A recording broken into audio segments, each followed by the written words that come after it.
It's time for the Brouhaha Sports Show. Brouhaha Sports with award-winning sports writer Dale McKee and co-host Marshall Wood. Talking sports with the legends of the game and famous sports personalities. Brouhaha! Now to Marshall and Dale with tonight's guest. Good evening, everybody, and welcome to another night at the Brouhaha, or in the Brouhaha, or over the Brouhaha. But anyway, here we are, Marshall Wood and Dale McKee, ready to go again. Good afternoon, good evening, good night, and good morning, and all the goods I can give you, Dale. How you doing? Oh, I'm doing good for the week so far. Good. You're a good fellow, Dale. There you go. Anybody ever told you that? No. Okay, good. Thank you. Don't feel bad I hadn't heard it either. So anyway, what's going on in the world of sport? Are you doing well? I am. I think I am. Yeah. We got a little run of good, pretty nice weather. You know, it was a little cold last week. Yeah. It's good walking weather. Yeah. Keep your heart rate down when it's cold. It does. It's harder to make that thing. Something's scratching on the door wanting to get in. What do you reckon that is? J-Mar? Maybe. Well, looks like the Super Bowl's about upon us. I'm sure that we're going to talk about that some during our. Let's don't even go there. Let's just hold off. I'm looking at you kind of started the sideline view with that, and I get excited about that because that's a big deal. But I think I'm going to defer that because you've probably got a guess that may do a bunch of talking about that. I'm not sure, but we'll find out shortly. But Well, he can talk now. oh, yeah, we'll find out who it is in just a couple of minutes. I see we got some football schedules posted coming out. Jackson State's got theirs out. Mississippi Valley? What you got for the? What you talking about there with the football schedules and what you? Well, about I just had Jackson State's completed schedule. Not all schedules are complete yet, but theirs is complete, and I thought it was interesting. They're going to play Grambling in Las Vegas this year. Of course, they're going to go to Hattiesburg, the second game of the year, play USM, and they have their annual game in Mobile with I think it's Alabama A&M. Okay. Well, they're getting down to going to Las Vegas. Did you say that? Yeah, they're going to play in Raiders Stadium. Wow. I saw that thing from the outside when they had it kind of framed up. It's been a long time since I've been out there, but it's a pretty neat looking spot. And of course, Vegas, I mean, you know, if you like that kind of thing, that's about as good a place in the world as you can be for that kind of thing. But what is it they're playing? Do they play this? It's a special deal? Well, they're just calling it the HBCU Classic. Okay. So I imagine somebody sponsoring it and paying them money and paying their way out there and back. So Now, you may or may not know this, Dale, because I'm asking you this often. There's no shame in not knowing the answer to this question, because I don't know the answer to this question. So, but it's not as important that I know it or not, as long as you do. But if they had this, is this a new it's a new game? thing. It's a new thing. Okay, is it going to be out there every year, or are they going to move it around? Well, I'm not sure about that. Yeah. But I can tell you that Jackson State and Grambling was asked to come. Yeah. So That's a classic historical matchup, is it not? oh yeah. I mean, them two. Well, really, last year Jackson State went 12-2. Grambling is in the SWAC, but their schedules did not cross last year. Yeah.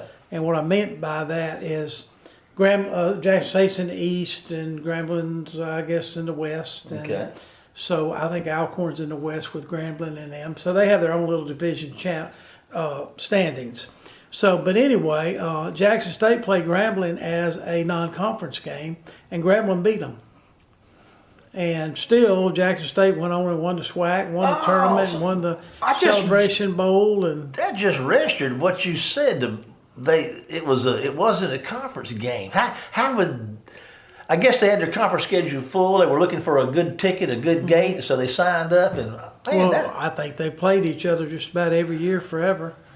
I don't remember a year they missed, except probably during the pandemic. I wonder if that's ever happened before. That's a pretty neat series of events. Well, you know, that used to be Jackson State's biggest game. Yeah. I mean, you know, Eddie Robinson, Grambling. Oh, yeah. Oh, man. Oh, that was back in the days. I guess those are the two, to me, of course, I'm in the South. Those are the two most dominant football schools historically, in my limited opinion, you know, in the ACBU deal. I mean, those guys, those teams, I mean, those folks have been at the top for forever, it seems like. And the people they put in the NFL, I probably should have studied that a little bit, but Jackson State, between those two schools, they have set some folks up. Well, one year they had three first-round draft choices. Wow. A guy named Walter Payton. Yeah. A guy named Jackie Slater went on about 15-year All-Pro with the Rams. He was from Wingfield, wasn't he? I'm not sure where Jackie was from. And then they had a linebacker.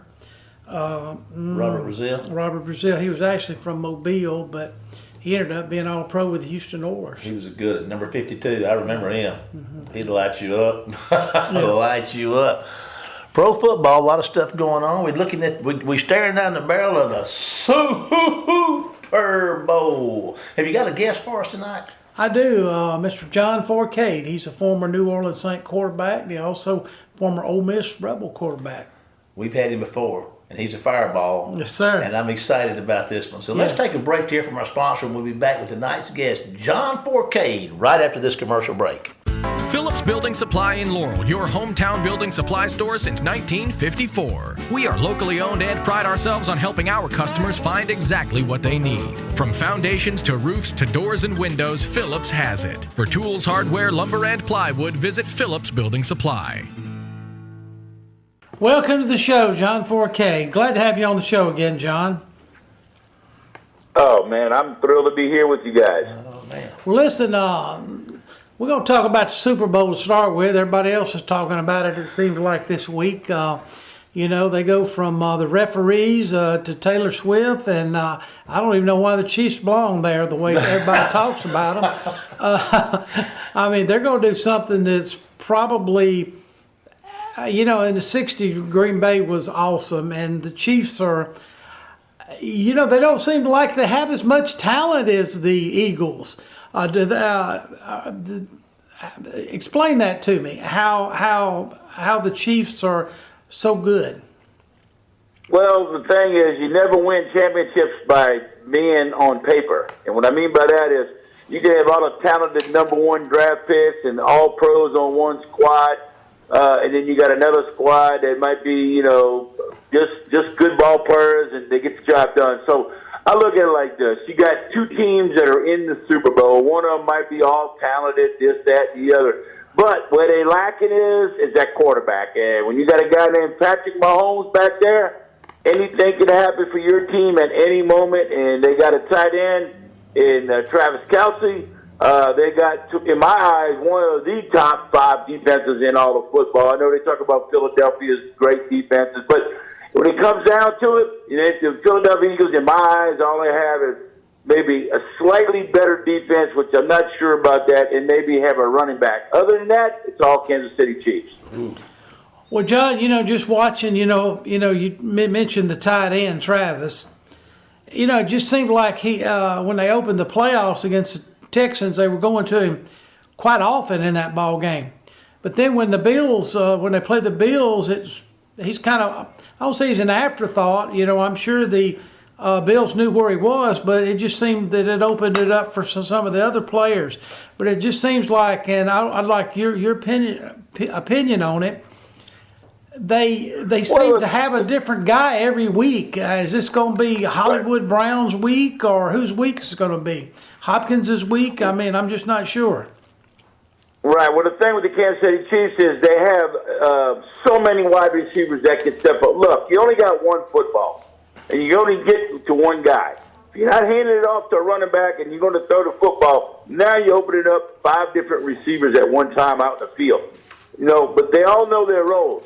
Sooner or later, you're going to get the balls. If you look at what happened in Philadelphia with A.J. Brown, I don't care what anybody says. He's whining and bitching because he ain't getting the football. So he takes it among himself to getting, hurts his face and this, that, and the other. And the guy's on the sideline reading, War and Peace novel or whatever the heck he's reading.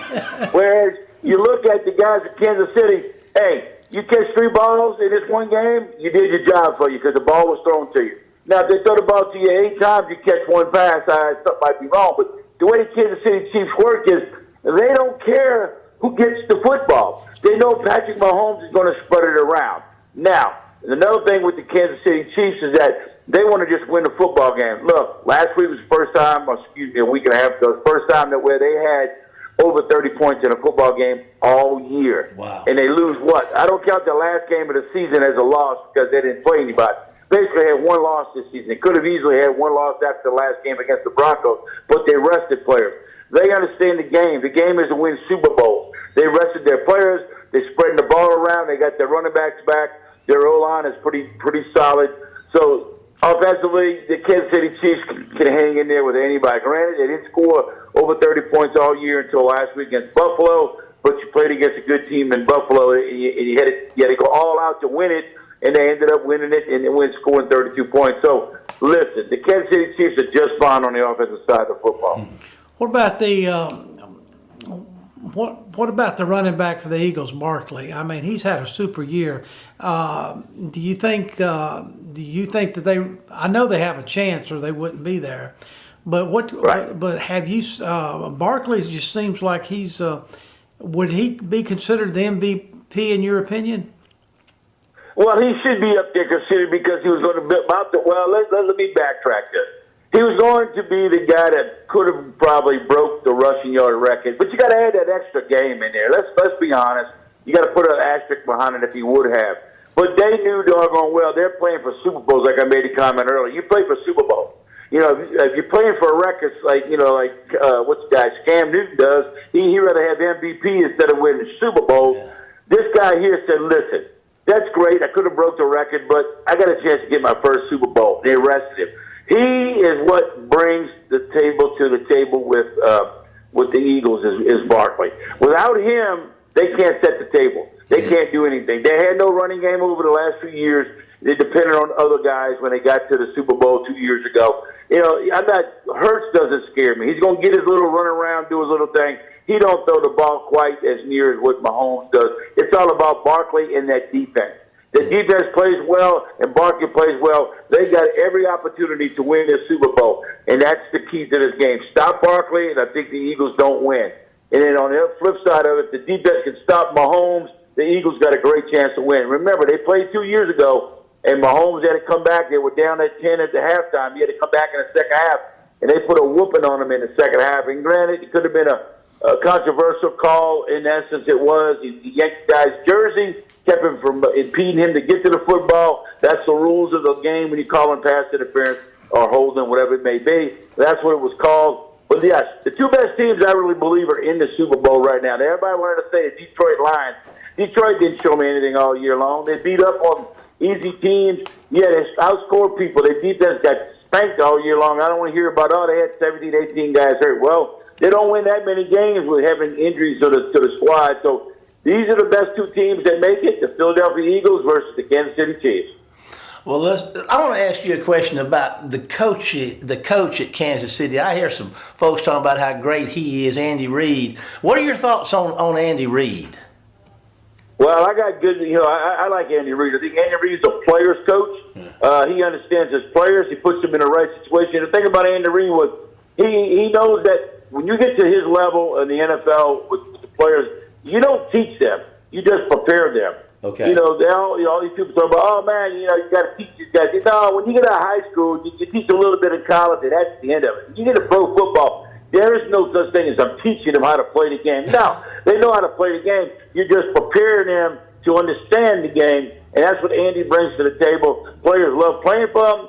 He's the type of guy that got an ear full. He can hear everything you want to tell him. He takes it into consideration. You got to pick him as one of the top three coaches in all of football, maybe the top five. It's kind of hard to say top three because there's a lot of coaches that are up there. But I would believe he's one of the top five of all time. Man, I appreciate that. That's a pretty good report on Andy. Thank you, John. Thank you. You ought to be his agent, John.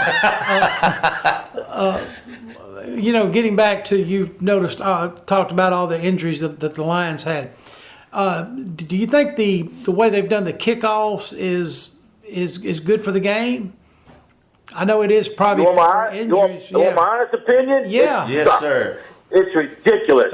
How come high school football has no problem with it? College football has no problem. What, they don't get hurt in high school football and college football running down there and getting hit around now? Whatever. It's all BS. Someone got in their ears. Maybe these little prima donna players they have on these ball clubs got in a meeting because it's ridiculous. This is the stupidest thing.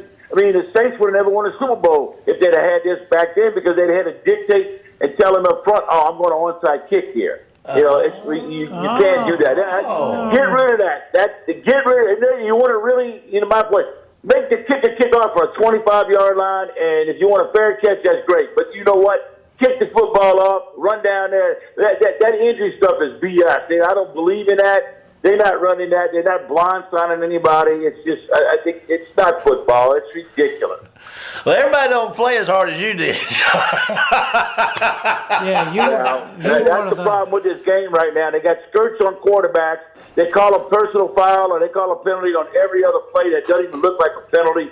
So, it's football. So, what they did yesterday, flag football, and that doggone stupid idiot program they got called a Pro Bowl, that's what you're going to start seeing in the NFL a few years from now. Put flags or skirts on them and let them go out there and kiss each other.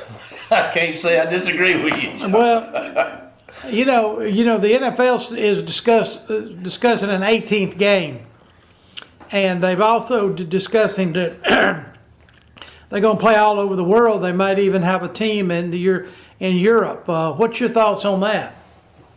I think it's stupid. This is the United States of America. That's where football is. If they keep it here, I'm going to tell you right now, if I was one of the players, you think I want to go live in London and go play, stuff over there? You're putting yourself. There's more issues over there in Europe than they have in the United States. And you're going to bring a team over there. I don't want to go live in London. I don't want to go live in Germany and pay their taxes. I'm going to tell you what. When I played in Canadian football in Canada, you had to pay both taxes in Canada and taxes in the United States of America. I don't think these players want to do that. I know players don't like going to Toronto to have be in the NBA and stuff of that nature. But I'll tell you, it's stupid. How do you go over there? You got to live over there the whole time. You can't have a player or a team being in London and live in the United States. Just fly over there to we're the London Monarchs or whatever you want to be called. But we live over in Miami. But we play our games over there. No, you got to have to live over there, stay over there, play over there. And I don't think these players want that. You're away from your family. That's ridiculous. That is stupid. Man. John, I'm trying to settle you down a little bit with the next. Easy now. I love you, John. That's awesome. Hey, I was going to try to settle you down with the next question. This ought to be good. What's wrong with the Saints? How much time is this show? I don't think you gotta, Hey, if you want to talk, you talk. Guys, all right, let me tell y'all right now. The Saints are going to hire Kellen Moore, and in my eyes, it's a mistake. I don't. That's all I got, though. That's all I got. They choked on getting better coaches. The word is that's who they're going to hire. And the word I'm hearing from a good, reliable coach that coaches at a team that knows of him says he is not a player's coach. He doesn't. He doesn't get. I mean, what I mean by that is he's not open up to players. He's just a position coach. OC that whatever. He was in Dallas and really didn't call the plays that much. When he was in Dallas. But look, he's in Philadelphia. They're about to play for Super Bowl. Everybody's freaking out thinking that he's the greatest thing since sliced bread. I've never been sold on a guy, but you got to hire somebody, and that's the guy I heard they're going to hire. But it goes with the front office. Mickey Lomas, in my eyes, has not done a great job with his organization since Sean Payton left. That's the problem you got there. You got a bunch of old age players, slow, out of touch right now. They need to start, getting rid of some of these contracts. They're over $60 million in dead money. This team's 3 years away from trying to get back into things. I don't know if they're going to even give this guy the new head coach 3 years. They need to start looking at Mickey, the front office, scouting department, players, just on and on and on. They got a lot of issues, and I don't know. They got the right. You got to get a quarterback. Was the last time they drafted a number one quarterback? It has his name to be Archie Manning, 1971. Wow. That's embarrassing. You go that long and you don't draft a quarterback at number one since 1971. And that's where it all starts, right there. Wow, that sums it up in a nutshell pretty quick. I was going to ask you a question, and I forgot what it was. I was going to ask you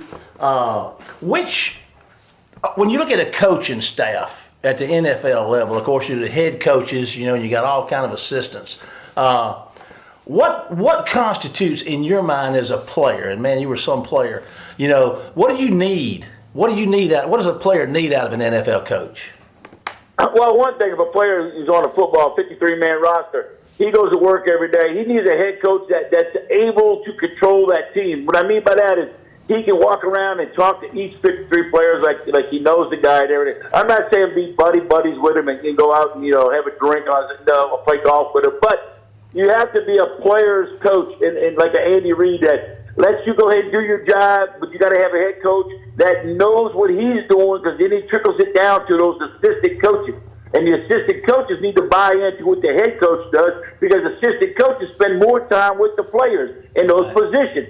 So if I'm a position coach and I got a pretty good offensive coordinator / quarterback coach that I can relate to, that if I had any time I wanted to go talk to the head coach, that I could have the same responsibility as talking to that guy. But I don't need to, because if I got an assistant coach, that's my guy, my position coach, knowing that he got it from the head coach. And that's what you got to have. You can't have a head coach that, man, I'm the head coach of an NFL football squad. It's my job, my highway, or you do what I say or get the hell out of here. Yeah. That's not going to fade in this league nowadays. Back in the old day where everybody was scared, scared as hell to mount up and talk to a coach. Nowadays, you're with your coaches all the time, and you got to be able to believe in your head coach as much as he has to believe in you. It wasn't like that in the old days. You just did your job, and you didn't even go. You couldn't even look at like a dog. You don't want to tilt your eyes over and look at your master because you've done something wrong. You might get yourself in more trouble. Yeah. In this situation, the Andy Reid's and the Belichick's, and back in the day with Sean Payton. I've been around with Sean Payton. Other players loved him. You better be able to have a coach that comes to that ball club that can communicate with these players on an individual spot. And I don't think that's what Moore can do. From what I'm hearing, he's just an X's and O's type guy, and I don't know if he can handle a whole unit as being the head guy. But we shall see. You got to give him the job first and see what happens. But will he last a year? Will he last 2 years? Will he last 3 years? And I know they know the team's not going to do well for the next few years. That means you got to coach here, and no matter what happens, you got to get your quarterback in here. You got to get your staff in here, because anybody he brings in here is going to be crumbs, because all the good coaches are getting snatched up by all the other teams that had to hire coaches. But, you got to give a guy a chance. Once you hire him, and nothing we can do as a fan, you just say, hey, well, we'll see what happens. That's all you can do. Yes, sir. Yes, sir. Well, listen, John, what happened after the Dallas game? They were 2-0. They looked unbeatable. What happened? It's like anything else, man. They woke up and they're like, whoa, what just happened there? Then again, you said after the Dallas game, well, the Dallas Cowboys showed you who they were this year. They were garbage. So the two teams they won in the beginning of the season were garbage teams.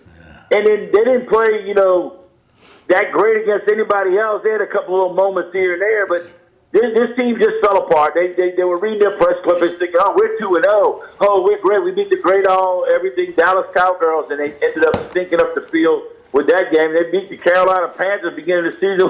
Carolina wasn't going to be a very good team this year. But, they got to put all that behind them, because going forward, no matter who you're playing, nobody's scared of New Orleans Saints. You're scared of Derek Carr. You're scared of that offensive line. You're scared of that defensive team. You're scared of the coaches? No, they got to go up and play a tough schedule again next season. Won't be any easier, and I'm not sure they can win the amount of games they won this year. They got to find out, is Carr the answer? Well, he's only going to be here 1 year more, I would think, and unless they get rid of him now, and that's just more dead cap money. So right now, they got a lot of work to be done with this football club. They're behind the Carolina Panthers in this division. It's Tampa Bay, Atlanta, Carolina, and then you bring up the Saints. We're about out of time, John. I want to kind of change the tempo here a little bit and ask you kind of a personal thing about what coach. I mean, you've played a lot of ball at every level.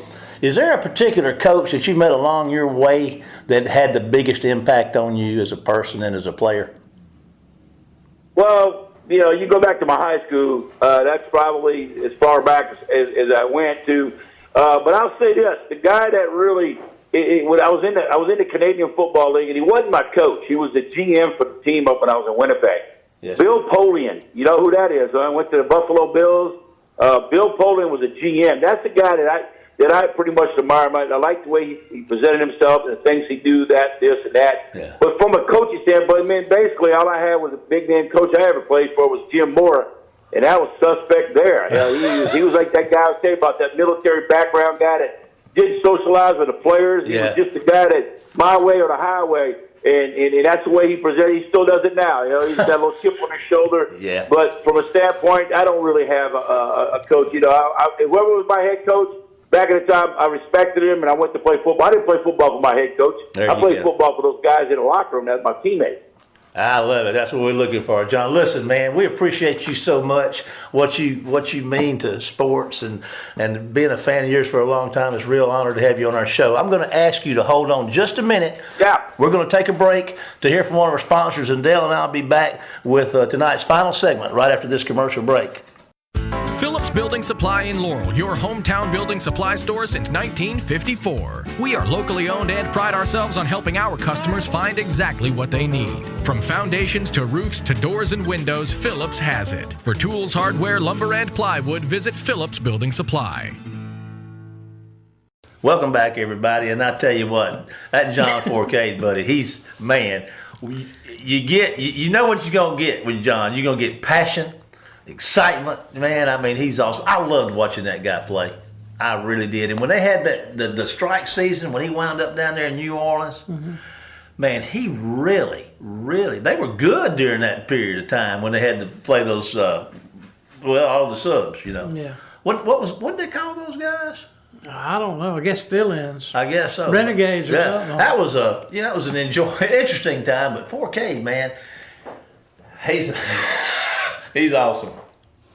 He is. He's quite a treat to have on the show. Yeah, and we can't have. We have to maybe once a year, every 18 months, because it's like driving in 100 miles an hour down a 35-mile zone. But we do enjoy him. Super Bowl's a big deal coming up, Dale. Is it? Yeah, it's coming up. Couple of questions here. Okay. Got a little thing here I find, look at. It says the last time each team won a Super Bowl. Here's an easy one for you, Dale. When's the last time Kansas City won one? Last year. Year. Year before. They've been to 5 of the last 6. They could win 3 in a row. That'd be 5 out of 6 has never been done before, I don't think. But if they were to win 3, if they were to win this one, that's never been done before, 3 in a row, has it? I don't think so. The Patriots, a lot of teams have won 2. The Steelers were 4 out of 6. The Packers were 5 out of 7 during the old NFL. I'm not sure about New England. I know they had a lot of gaps and spaces in between theirs. Yeah. But I mean, their longevity over 20 years, but that was impressive. Yeah, I was surprised the other day to hear that the Redskins and the Raiders have not won Super Bowl since the early 80s. Well, let's see, the Redskins, let's see right here, the last one they won was in 92. 92, okay. And what was the other team you mentioned? The Raiders. The Raiders have not won one since 1984. 84. That's been a long time. Name a couple of teams. Name some teams that's never won a Super Bowl, Dale. I bet you get every one of them. Let's see, there's 1, 2, 3, 4, 5, 6, 7, 8, 9, 10. There's 12 of them. Oh, my goodness. Well, I'll start off with Detroit. Got it? And Buffalo's right behind. Yeah. Okay. And Buffalo's had so many chances. Oh, they have. Man. Minnesota. Yes, sir. And I used to love the Vikings and couldn't get them one for nothing. I don't think San Diego's won one. They have not. Our Los Angeles Chargers now. Right. I don't think, let me see, who else? Let me see, I don't think, no, I'm trying to get Carolina hadn't. That's correct. Carolina hadn't won one. Cleveland hadn't won one. Correct. Cincinnati, I don't think they've won Have one. not? Yeah, I don't think they've won one. Man, you're only missing 3. I'm missing 3. Yeah. Ooh, what? I say 3. Arizona hadn't won one. There's one of them. You missed it. That's about 2 now, huh? Well, no, you said Cincinnati. So you got that one. I was counting that one. Okay, so I'm down to 1. I think you're down to 1. I don't know. The Dirty Birds? The Dirty Birds. The Dirty Birds. I'm so glad you didn't 1-1. Dale, look, we're about out of time, man. It's been a good show. We appreciate John and appreciate our sponsors, and we really appreciate you out there listening to the show. We want to remind you that you can follow us during the week on the Facebook page at the Brouhaha, and all the shows will be cataloged on our YouTube channel at the Brouhaha. So we thank you sincerely for being with us tonight, but it's that time, Dale. Time to say goodbye, Dale. Goodbye, Dale. And we'll see you next week for more of the Brouhaha. Get us out of here, Jamie. You've been listening to the Brouhaha with Del McKee and Marshall Wood. Heard Tuesday evening, 6 p.m. on WABO. For more of the Brouhaha, follow us during the week on Facebook and WABO.